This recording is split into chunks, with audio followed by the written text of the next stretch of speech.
नमस्कार विद्यार्थी मित्रांनो, आज आपण आपल्या अभ्यासक्रमातील पाठ क्रमांक 15 खरा नागरिक अभ्यासणार आहोत.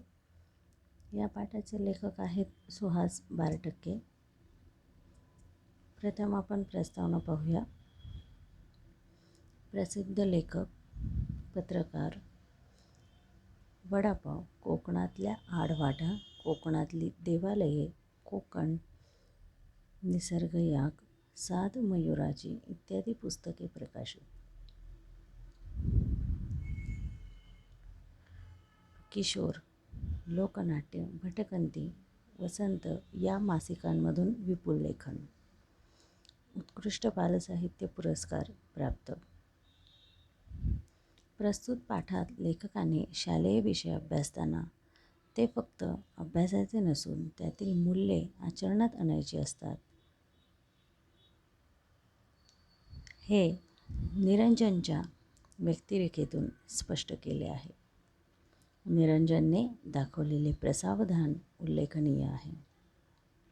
या पाठामध्ये निरंजन नावाचा जो मुलगा आहे त्याच्या उदाहरणातून किंवा त्याच्या व्यक्तिरेखेतून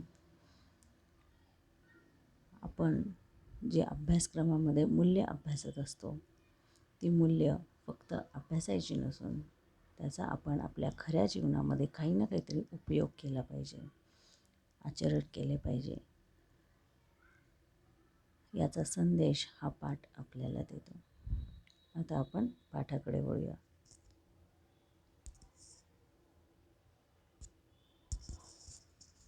निरंजन आज भल्या पाठेस उठून अभ्यासाला बसला होता. आज शेवटचा नागरिकशास्त्राचा पेपर. तो झाला की संपलीच परीक्षा. इतिहास, भूगोल, नागरिकशास्त्र या तिन्ही विषयांचा केवढा अभ्यास करावा लागतो. त्यात हे नागरिकशास्त्र जरा अवघडच. पहाटेची सकाळची वेळ अभ्यासाला योग्य असते. हा बडसावळे गुरुजींनी दिलेला सल्ला अगदी योग्य होता. सकाळच्या टवटवीत आणि प्रसन्न वातावरणात अभ्यास खूप छान होतो. शरीरही पुरेशा विश्रांतीमुळे ताजतवाने बनलेलं असतं. प्रसन्न वातावरणामुळे मनही अभ्यासात चटकन लागू शकतं. हवेत सुखद गारवा असतो. दुरून एखादी भुपाळी किंवा रेडिओवरचं आवडतं भक्तिगीत ऐकू येत असतं. ते नसेल तर पक्ष्यांचं सुमधुर संगीत साथीला असतंच.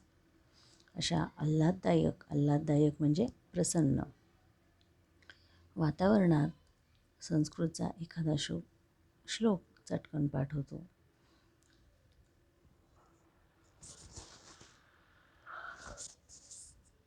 एरवी न कळलेलं गणित चटकन कळतं. त्याची रीतही लक्षात राहते. रीत म्हणजे पद्धत. हा निरंजनचा अनुभव. त्यामुळे बडसावळे गुरुजींचा हा सल्ला त्याला मोलाचा वाटे. निरंजन हा एक हुशार विद्यार्थी होता आणि त्याचे जे गुरुजी होते, त्याचे जे शिक्षक होते, ते त्याला जो सल्ला देत होते तो सल्ला तो त्यांचा ऐकत होता आणि त्यांच्या सल्ल्यानुसार तो अभ्यास करायचा. पहाटे उठायचा, पहाटे सकाळी लवकर अभ्यास करायचा.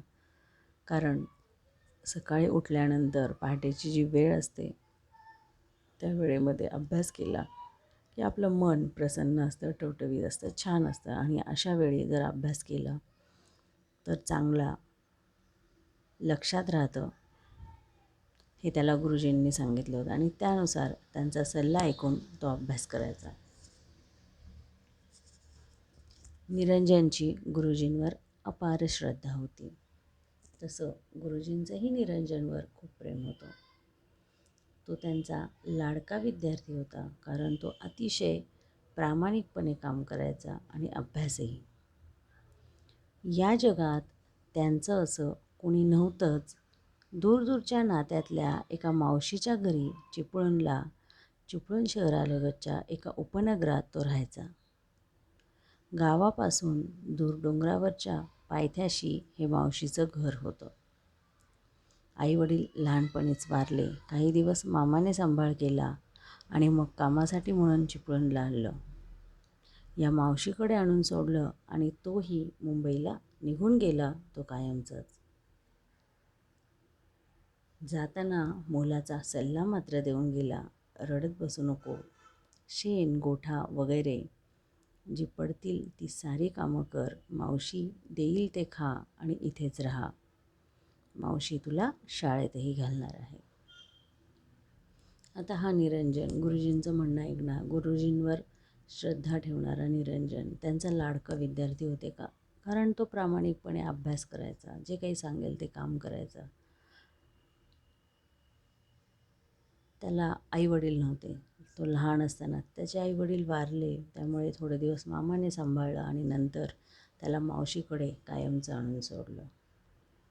आणि जाताना मात्र सांगून गेला की सगळी कामं करत जा, तुला मावशी शाळेत घालेल. जी काही कामं असतील, मावशीची जी काही कामं असतील ती सर्व कामं तू करत जा. मावशी तुला शाळेतही घालणार आहे. फक्त एवढ्यासाठी त्याला शाळेत जाण्याची इच्छा होती. शाळेत जाण्याची इच्छा, अभ्यासाची इच्छा, शिक्षणाची इच्छा, आणि त्यासाठी तो पाहिजे ती कामे करायचा, कोणतीही कामे करायचा, त्याची तयारी होती.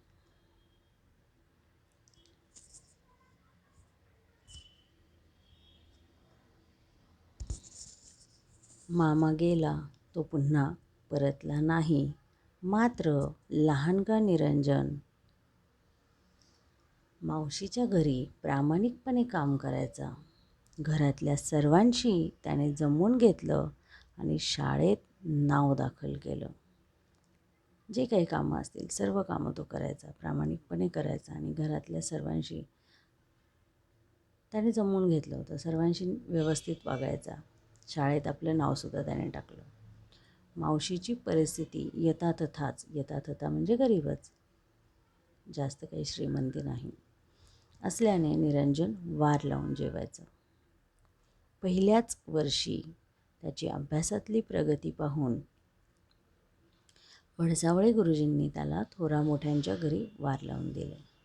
वार लावून जेवणे म्हणजे काय? दररोज कोणाच्या तरी एकाच्या घरी, सोमवार, मंगळवार, बुधवार, प्रत्येक दिवशी दररोज एकाच्या घरी जेवायला जाणं. मोठमोठे व्यक्ती असतील, ज्यांच्या घरी नेहमीच पाहुणे रावळे असतात, वर्दळ असते, घरात नोकर माणसं असतात, सर्वांचंच खाणं पिणं त्या घरामध्ये चाललेलं असतं. त्यामध्ये एखादा मुलगा निरंजनसारखा जर जेवायला जात असेल तर त्यांना काही विशेष फरक पडत नाही. किंवा काही माणसं माणुसकीच्या दृष्टिकोनातून सुद्धा अशा मुलांना जेवायला बोलवतात, जेवायला देतात की मुलगा शिक्षण करतो आहे, चांगला आहे, हुशार आहे. अशा ठिकाणी गुरुजींनी अशा लोकांच्या घरी, चांगल्या लोकांच्या घरी त्याला वार लावून जेवायला पाठवलेलं होतं. दररोज एकाच्या घरी निरंजन पाहुणा म्हणून जेवायला जायचा आणि मग तिथून शाळेत. संध्याकाळी मात्र मावशीकडे जे काही मिळेल त्यावर तो राहायचा. सकाळी लवकर उठून घरातली, गोठ्यातली सारी कामं आटपून अभ्यासाला बसायचा. गुरुजींवर श्रद्धा ठेवायचा आणि परीक्षेत पहिला नंबर पटकायचा. त्याच्या वह्या पुस्तकांचा खर्च मात्र भडसावळे गुरुजीच करायचे. गुरुजींनी त्याला सांगितलं की जोपर्यंत तुझा पहिला नंबर आहे तोपर्यंत मी सारा खर्च करीन आणि वारही लावून देईन, नाहीतर नाही. गुरुजींचं हे वाक्य लक्षात ठेवून निरंजन झटून अभ्यास करायचा. गुरुजींनी त्याला सांगितलं होतं की जर तू शाळेत पहिला आलास, चांगला अभ्यास केलास तरच मी तुझा सर्व खर्च करीन आणि तुला वारही लावून देईन. आणि हे सर्व ऐकून तो खूप अभ्यास करायचा. झटून अभ्यास करणे म्हणजे खूप अभ्यास करणे. कारण त्याला माहिती होतं की जर आपला नंबर आला नाही तर आपल्याला वार लावून जेवणही मिळणार नाही आणि आपल्याला शिक्षणही बंद करावे लागेल. त्यामुळे तो खूप झटून अभ्यास करायचा की आपला पहिला नंबर आलाच पाहिजे. आज नागरिकशास्त्राचा अभ्यास करत असताना आधीचे सगळे पेपर्स चांगले केले असल्याने तो मनोमन खुश होता. नागरिकाची कर्तव्ये कोणती? उत्तम नागरिक कोणाला म्हणावे? लोकसभा म्हणजे काय? ग्रामपंचायतीचा प्रमुख कोण असतो? साऱ्या प्रश्नांची उत्तरे त्याला धडाधड येत होती. अभ्यास करता करता किती वेळ लोटला कुणास ठाऊक. निरंजन ताडकन उठून उभा राहिला. 9 वाजून गेले होते. 10:30ची परीक्षा.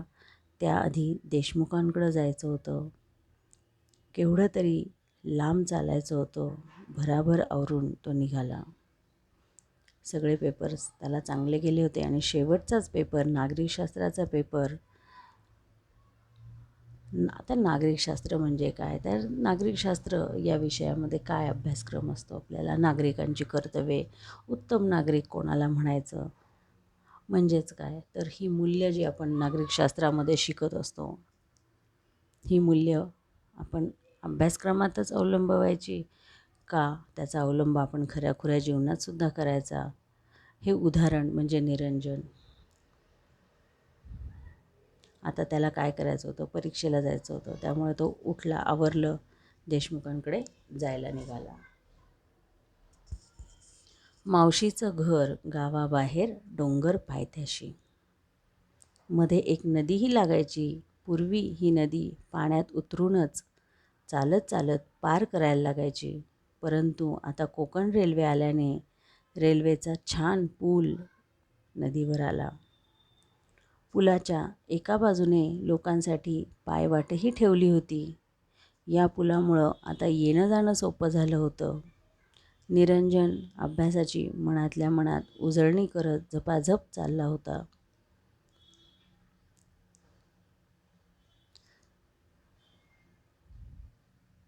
रेल्वे असल्याने, नदीवर पूल झाल्याने पायवाटही त्या पुलावर होती. त्यामुळे येणं जाणं सोपं होतं. निरंजन त्याच्या परीक्षेच्या नादामध्ये अभ्यासाची उजळणी करत पुढे पुढे चाललेला होता. वाटेत त्याला एक भला मोठा दगड दिसला. कुणीतरी कामासाठी घेतला असेल आणि पुन्हा तसाच ठेवून दिला असेल. निरंजनने तो दगड उचलून बाजूला ठेवला. त्याला लोकांच्या या बेफिकीर प्रवृत्तीचा भयंकर राग येई. बेफिकीर प्रवृत्ती, निष्काळजीपणा. तुम्ही विसरलात, पण दुसरा ठेचकाळून जीवाला मुकतो त्याचं काय? दुसऱ्यांना कोणाला तरी लागेल, त्याला जखम होईल, त्याला इजा होईल, त्याचं काय? असं त्याचं म्हणणं होतं. निरंजन पुलावर पोचला तेव्हा 9:30 वाजून गेले असावेत. आता 9:50ची गाडी येईल. धाड धाड आवाज करत दिमाखात पुलावरून जाईल. ही कोकण गाडी किती छान दिसते, पण दिसते न दिसते तोच लगेच बोगद्यात शिरते. काय मजा येत असेल नाही गाडीतून जायला. आपणही मोठं झाल्यावर गाडीतून फिरू या विचाराने तो हुरळून गेला. तोच त्याचं लक्ष डाव्या बाजूला रुळाखाली पडलेल्या भल्या मोठ्या भगदाडाकडे गेलं. हे छिद्र कसलं?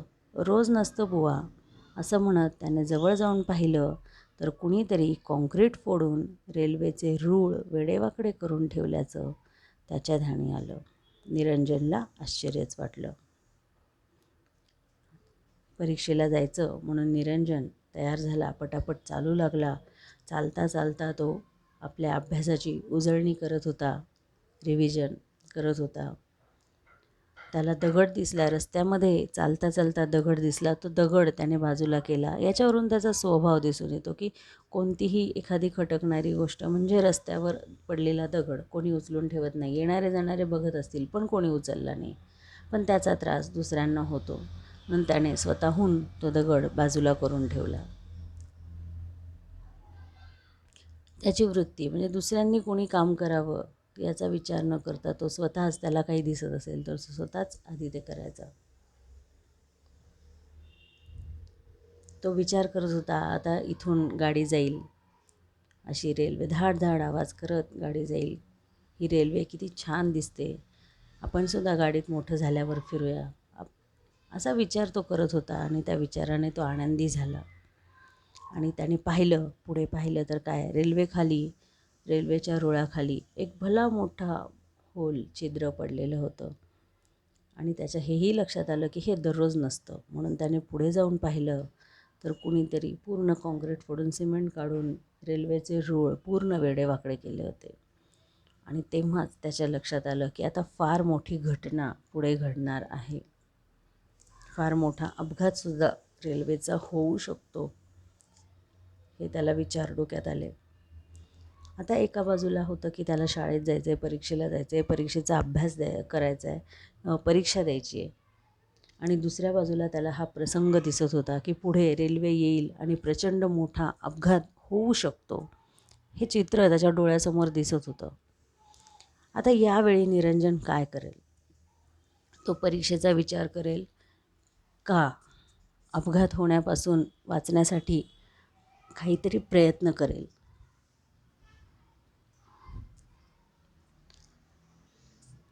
हे आपण पुढे या पाठात पाहणार आहोत.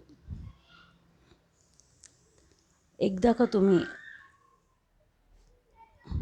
उतारा वाचता, कुठलाही पाठ अभ्यासता, तर त्या पाठावर आधारित जो काही उतारा आहे तो व्यवस्थित वाचायचा. त्याच्यावर आधारित जे काही प्रश्न असतील ते प्रश्न सोडवण्याचा प्रयत्न करायचा. स्वतःहून प्रश्नांची उत्तरं शोधण्याचा प्रयत्न करायचा. ही सवय तुम्ही लावून घ्या आणि यावरून या उतार्यातून तुम्हाला स्वतःहून प्रश्न किंवा व्याकरणाचे आपले जे 16 मार्कांचे जे प्रश्न आहेत, समानार्थी शब्द, विरुद्धार्थी शब्द, लिंग, वचन, वाक्यप्रकार ओळखा, असे बरेचसे 16 मार्कांसाठी असलेले प्रश्नसुद्धा तुम्ही या उतार्यातून स्वतःहून सोडवू शकता. तर या उतार्यामध्ये एक वाक्य आहे, सर्वात वरतीच वाक्य आहे, वरची लाईन. पूर्वी ही नदी पाण्यात उतरूनच चालत चालत पार करायला लागायची, परंतु आता कोकण रेल्वे आल्याने रेल्वेचा छान पूल नदीवर आला. तुम्हाला विचारलं जातं, जेव्हा प्रश्न विचारला जातो, योग्य विरामचिन्हे वाक्यामध्ये ठेवा किंवा योग्य विरामचिन्हे वाक्यामध्ये वापरा. तर आपण जेव्हा विरामचिन्हांचा वापर करतो तर तेव्हा ही गोष्ट आपल्याला माहीत असली पाहिजे की जेव्हा एखादं वाक्य उभयान्वयी अव्ययाने जोडलं जातं तर त्या उभयान्वयी अव्ययाच्या आधी आपण एक विरामचिन्ह देतो, ते म्हणजे अर्धविराम. प्रत्येक वाक्यामध्ये आपण जेव्हा बघितलं तुम्ही, जेव्हा उभयान्वयी अव्यय असेल तर त्या उभयान्वयी अव्ययाच्या आधी आपण अर्धविराम देतो. विरामचिन्हे वापरा असं म्हटल्यानंतर ही गोष्ट आपण लक्षात ठेवायची. कोणतंही वाक्य जेव्हा उभयान्वयी अव्ययाने जोडलं जातं तेव्हा त्या उभयान्वयी अव्ययाच्या आधी नेहमी अर्धविराम हे चिन्ह असतं. खाली एक 5वी लाईनसुद्धा आहे. तुम्ही विसरलात 6वी लाईन. पण दुसरा ठेच काढून जीवाला मुकतो त्याचं काय? इथे सुद्धा उभयान्वयी अव्ययाच्या आधी आपण पाहिलं असेल तर अर्धविराम आपल्याला दिसतो. अशा प्रकारे तुम्ही वाक्य उतार्यामधून वाक्य शोधून प्रॅक्टिस करू शकता. वेगवेगळ्या प्रकारची वाक्य किंवा कोणत्याही वाक्यावरून कोणत्या प्रकारचं वाक्य आहे, हे छिद्र कसलं, प्रश्नार्थी वाक्य, काय मजा येत असेल नाही गाडीतून जायला, प्रश्नार्थी वाक्य, पण दुसरा ठेच काढून जीवाला मुकतो त्याचं काय, उद्गारार्थी वाक्य. असं स्वतःहून शोधून ते लिहिण्याचा प्रयत्न करा. यावरून तुम्हाला उताराही समजेल आणि उतार्यावरून तुम्हाला व्याकरणही समजण्यासाठी सोपं जाईल. अशा प्रकारे तुम्ही कोणत्याही उतार्याची प्रॅक्टिस करू शकता. पाठाचा उर्वरित भाग आपण पुढील भागात पाहूया.